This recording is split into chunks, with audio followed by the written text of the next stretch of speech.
The early 1930s in Germany were marked by political instability, economic turmoil, and social unrest.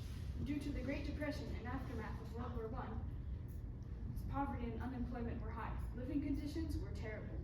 People needed something better. When Adolf Hitler and the Nazi Party promised to make Germany strong again and overturn the Treaty of Versailles, many people were so desperate that they believed and supported him. In 1933, Hitler became chancellor and things quickly got worse. Once Hitler was in power, the Nazis began taking away people's freedom. They used lies, secret police, and violence to control everyone. People were terrified to even think about fighting back, because if they did, the Gestapo would come after them. The Nazis also murdered millions of Jews, which became to be known as the Holocaust. It was a terrifying time, and most people just kept their heads down. But even in a time like this, there were some people that couldn't stand what was happening and decided to stand up. One of the most famous groups that tried to resist the Nazis was called the White Rose. It was made up of a handful of students from the University of Munich, including Hans and Sophie Scholl. They were once excited about the Nazis and even served as lead members in Hitler's youth, but then became disillusioned and disgusted by what the Nazis were doing, especially how they were treating the Jews. Hans and Sophie and other members of the White Rose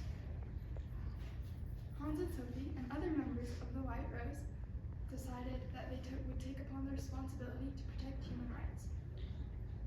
They showed that even in the darkest times, people can still do what's right.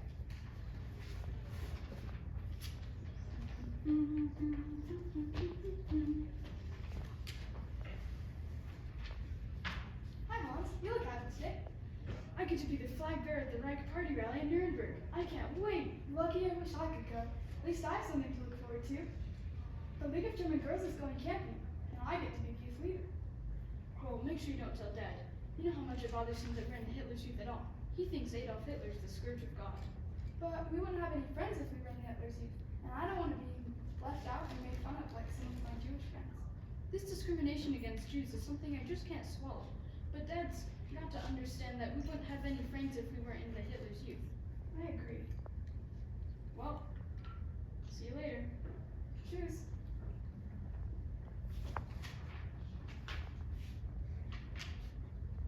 Hi Hans, how was the rally? What's wrong? You look so deflated. It was the worst week ever. All we did in Nuremberg was march back and forth doing senseless drills. Then we had to listen to hate speech and vulgar jokes. It was not at all what I had expected. And then, to make things worse, I got in trouble for playing Russian folk tunes on my guitar. They said those songs aren't approved. Well, the League of German Girls camping trip was fun. But as me and my friends gathered around the campfire, our leaders encouraged us to inform them about anyone not acting in line with the regime. That really bothered me. I would never tell people to get into trouble. That's so wrong. I get the feeling that the Nazi Party is trying to scare people into obeying them. I agree.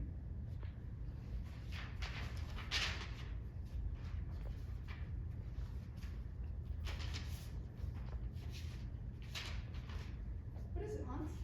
I have been summoned to the Eastern Front. More troops are needed now that the United States, Soviet Union, France, and Britain have all declared war on Germany. Oh no, it's Mom and Dad's worst fear. It was bad enough when you were in prison for 2 weeks for being part of a forbidden youth group. And now this? At least I won't be fighting on the front lines. I'll be serving as a medic, taking care of injured troops. Well, what about medical school? You're in the middle of your program at the University of Munich. What choice do I have? Our whole family could get in trouble if we don't go. If I don't go. Plus, it says I'll be serving there in a student company with my med school friends, Alex Morel and Billy Graff.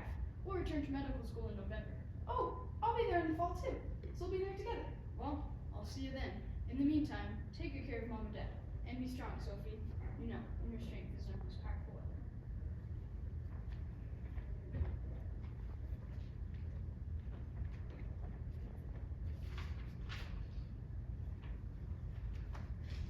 Hans, you're back! I'm so glad you're safe. What was it like on the Eastern Front? Far worse than you can imagine. We are losing the war. The Nazis are committing crimes against humanity. They have no regard for human life. But why have you never heard of this? Everything I've read says we are winning the war in the most humane way possible. They are covering it up. The truth about the war is being censored and concealed. They're killing hundreds and thousands of people, especially Jews. But if people know this, why are they doing nothing about it? Those who know are too afraid to act. But by not acting, they are allowing it to continue. You know, I need one of my friends. I feel like there's a battle going on in my head. Now that I know the truth, I've been presented with a choice. It is my responsibility to defend human rights and do what is right. But to what cost to me and my family?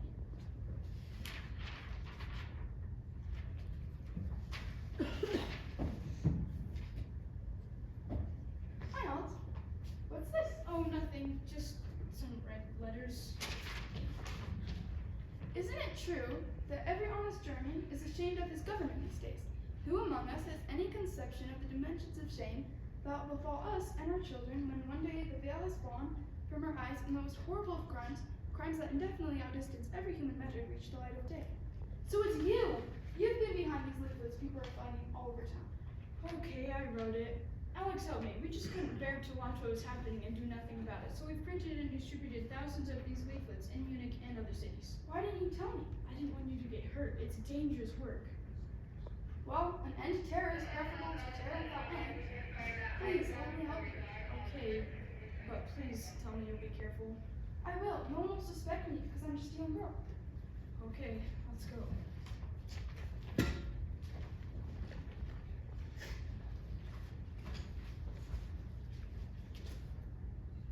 The White Rose Group's activities were not without risk, and their efforts were eventually discovered.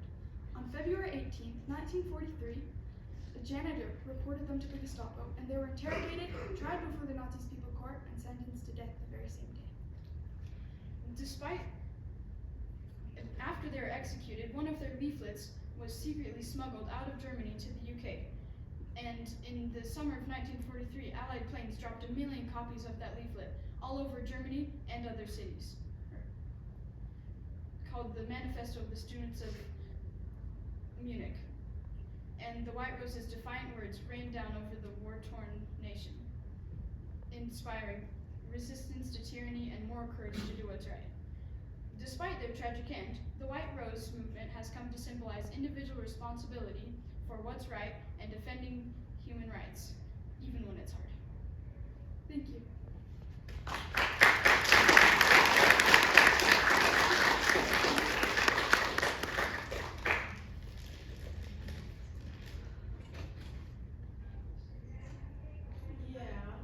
I would like you to repeat your last statement again.